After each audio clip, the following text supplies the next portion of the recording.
दोस्तों 4 मई के एस्ट्रॉयड को लेकर सबसे बड़ी कवरेज हम आपको बताने वाले हैं।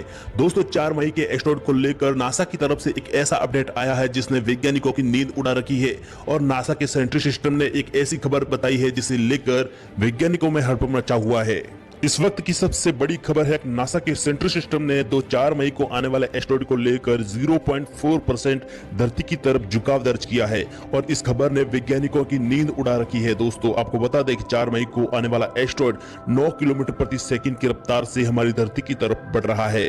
और दोस्तों आपको बता दें 4 मई को आने वाला उल्का पिंड का आकार 500 मीटर बड़ा है और इसी आकार की वजह से वैज्ञानिक परेशान है कि कहीं ये हमारी धरती की कक्षा में प्रवेश कर गया तो ये हमारी धरती से टकरा सकता है और धरती पर भारी तबाही मचा सकता है, लाखों लोगों की जान ले सकता है। दोस्तों इसी वजह से वैज्ञानिक इस एस्ट्रॉयड पर लगातार अपनी नजर बनाए हुए हैं। नासा का सेंट्री सिस्टम भी इस एस्ट्रॉयड पर अपनी कड़ी नजर बनाए हुए है। इसकी हर एक हलचल पर वैज्ञानिकों की कड़ी नजर है। ऐसे में नासा की सेंट्री सिस्टम की तरफ से अपडेट आई है कि इस एस्ट्रॉयड की दिशा में 0.4% धरती की तरफ झुकाव दर्ज किया है, यानी कि ये झुकाव हमारी धरती के लिए नुकसानदायक साबित हो सकता है। क्योंकि दोस्तों पहले बताया जा रहा था कि यह उल्का पिंड 4 मई को हमारी धरती से लगभग 34,000 किलोमीटर दूरी से सफलतापूर्वक गुजर जाएगा, लेकिन इस झुकाव की वजह से यह दूरी और ज्यादा कम हो सकती है। और अगर ऐसा हुआ कि यह उल्का पिंड हमारी धरती के बेहद नजदीक से गुजरा तो हमारी धरती का गुरुत्वाकर्षण बल इस एस्ट्रॉयड को अपनी ओर आकर्षित कर लेगा, यानी कि हमारी धरती का ग्रेविटिक फोर्स इतना ज्यादा तेज है कि किसी बड़े उल्का पिंड को अपनी ओर आकर्षित कर सकता है। इसी वजह से वैज्ञानिक डरे हुए हैं कि कहीं 4 मई 2021 को ये उल्का पिंड हमारी धरती से टकरा ना जाए। दोस्तों आपको बता दें कि 9 किलोमीटर प्रति सेकंड से और 500 मीटर बड़ा उल्का पिंड अगर हमारी धरती से टकराया तो हमारी धरती पर महाविनाश तय है। दोस्तों 4 मई को ये उल्का पिंड अगर हमारी धरती से टकरा गया तो कितना नुकसान पहुंचा सकता है, ये डिपेंड करता है इसकी गिरने की जगह को लेकर। अगर ये उल्का पिंड खाली जगह पर गिरता है या फिर सहारा जैसे बड़े रेगिस्तान में गिरता है तो इससे ज्यादा नुकसान नहीं होगा। सैकड़ों किलोमीटर के दायरे में भारी भूकंप के झटके महसूस किए जाएंगे, लेकिन इससे खाली जगह पर गिरने की वजह से वहां लोगों की आबादी ना होने की वजह से वहां कोई नुकसान नहीं होगा। और लेकिन उसके बजाय अगर ये किसी शहर पर गिरता है तो इसकी तबाही का मंजर ही कुछ और होगा। अगर ये उल्कापिंड किसी शहर पर गिरा तो इससे कितना नुकसान होगा ये अंदाजा लगाना भी मुश्किल है। दोस्तों पलक झपकते ही पूरे शहर को शमशान घाट में बदल देगा। लेकिन अगर ये दोस्तों उल्कापिंड किसी समुद्र में गिरता है तो क्या होगा? अगर ये समुद्र में गिरा फिर भी इतनी तबाही नहीं होगी, लेकिन समुद्र के किनारे बसने वाले दुनिया में जितने भी शहर है उन सबको सुनामी लहरों को मुकाबला करना होगा। उन सभी शहरों को सुनामी लहरों की बड़ी बड़ी सुनामी लहरों का सामना करना होगा, जिसमें पूरे शहर में पानी भर सकता है और कई लोगों की जाने जा सकती है। दोस्तों क्या किसी उल्का पिंड में इतनी क्षमता होती है कि यह संपूर्ण मानव जाति का अंत कर सके? तो दोस्तों मैं आपको बता दूं कि कोई बड़े आकार का उल्का पिंड अगर हमारी धरती से टकराएगा तो संपूर्ण मानव जाति सहित धरती पर बसने वाले हर एक जीव का अंत कर सकता है। दोस्तों इस आज से 6 करोड़ साल पहले ऐसा ही एक घटना घटी थी जिसने धरती पर बसने वाले बड़े बड़े डायनासोर का पूरी तरह से अंत कर दिया था।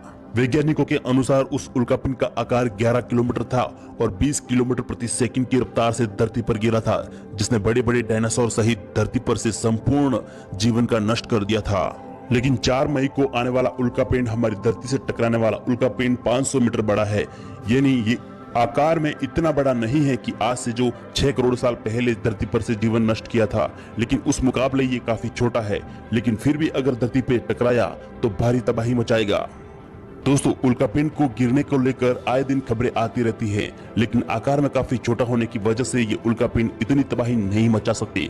लेकिन आज से ठीक 2013 में चेल्याबिस्क में, रूस के चेल्याबिस्क में एक उल्कापिंड गिरा था जिसका वजन 10 टन के बराबर हो सकता है, लेकिन वह जमीन से काफी ऊपर ब्लास्ट हुआ था, जिसके कारण धरती पर इतनी तबाही नहीं मचा पाया था। लेकिन फिर भी 1500 लोग उस एस्ट्रॉयड से अपनी जान से हाथ गंवा बैठे थे।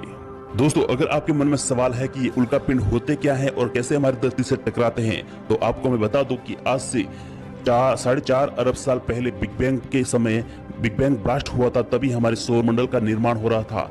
लेकिन तभी गैस और धूल के कण आपस में मिलकर बड़े बड़े ग्रह का निर्माण कर रहे थे। तभी कुछ ऐसे भी पिंड थे जो किसी ग्रह का हिस्सा ना बनकर अकेले ही इस अंतरिक्ष में घूम रहे हैं और ये 4.5 अरब से अंतरिक्ष में ऐसे ही घूम रहे हैं। इनकी संख्या करोड़ों में हो सकती है। हमारे सौर मंडल में मार्च और जुपिटर के बीच एस्टेरॉयड बेल्ट में इनकी संख्या करोड़ों में है और इनका आकार की बात करें तो ये एक एप्पल के आकार से लेकर कई किलोमीटर लंबे चौड़े हो सकते हैं। हमारे सौर मंडल में मौजूद सभी ग्रहों की तरह ये उल्कापिंड भी सूर्य के चारों तरफ परिक्रमा करते हैं, लेकिन कभी कभी अपने परिक्रमा चक्र के दौरान धरती के इतने करीब आ जाते हैं कि हमारी धरती से टकराने का खतरा बढ़ जाता है। लेकिन दोस्तों आपको बता दें 4 मई के उल्कापिंड को लेकर नासा ने अभी तक कोई प्रतिक्रिया जाहिर नहीं की है। ऐसे में एक बड़ी खबर निकलकर सामने आ रही है कि 4 मई के ठीक 2 दिन बाद 6 मई को एक उल्कापिंड हमारी धरती के साथ क्लोज अप्रोच करेगा। इस उल्कापिंड का नाम है 2009 KF1। जी हाँ दोस्तों, यह उल्कापिंड 2009 KF1 उल्कापिंड हमारी धरती के करीब से होकर गुजरने वाला है 6 मई को। जी हाँ दोस्तों, 4 मई की मुश्किलें टली नहीं, 6 मई को एक और उल्कापिंड हमारी धरती के साथ क्लोज अप्रोच करेगा। दोस्तों आपको बता दें 4 मई के उल्कापिंड को लेकर वैज्ञानिकों में बहस छिड़ी हुई है कि आखिर ये उल्कापिंड हमारी धरती से टकराएगा या नहीं। कुछ वैज्ञानिकों का कहना है कि यह हमारी धरती की सेफ्टी लाइन को क्रॉस करने वाला है। इसी वजह से हमारी धरती का गुरुत्वाकर्षण बल इस एस्टेरॉयड को अपनी ओर आकर्षित कर सकता है।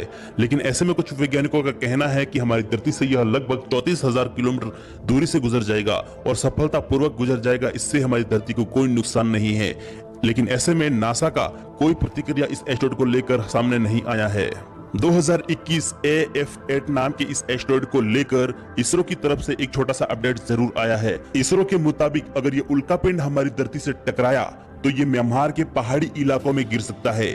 जी हाँ दोस्तों, म्यांमार के पहाड़ी इलाकों में यह उल्कापिंड गिर सकता है। ये इसरो की तरफ से अपडेट है।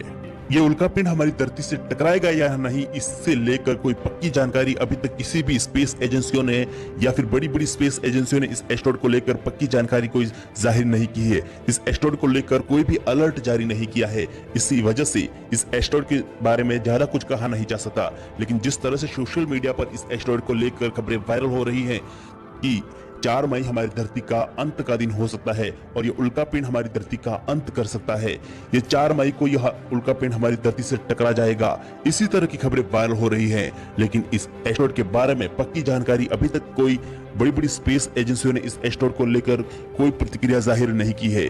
अगर वाकई में उल्कापिंड हमारी धरती से टकराने वाला होता या फिर हमारी धरती के लिए खतरा होता तो नासा जैसी बड़ी स्पेस एजेंसियां इस एस्टेरॉयड को लेकर अपनी तरफ से अलर्ट जारी कर देती और नासा का सेंट्री सिस्टम इन एस्टेरॉयड पर अपनी कड़ी नजर बनाए रखता है।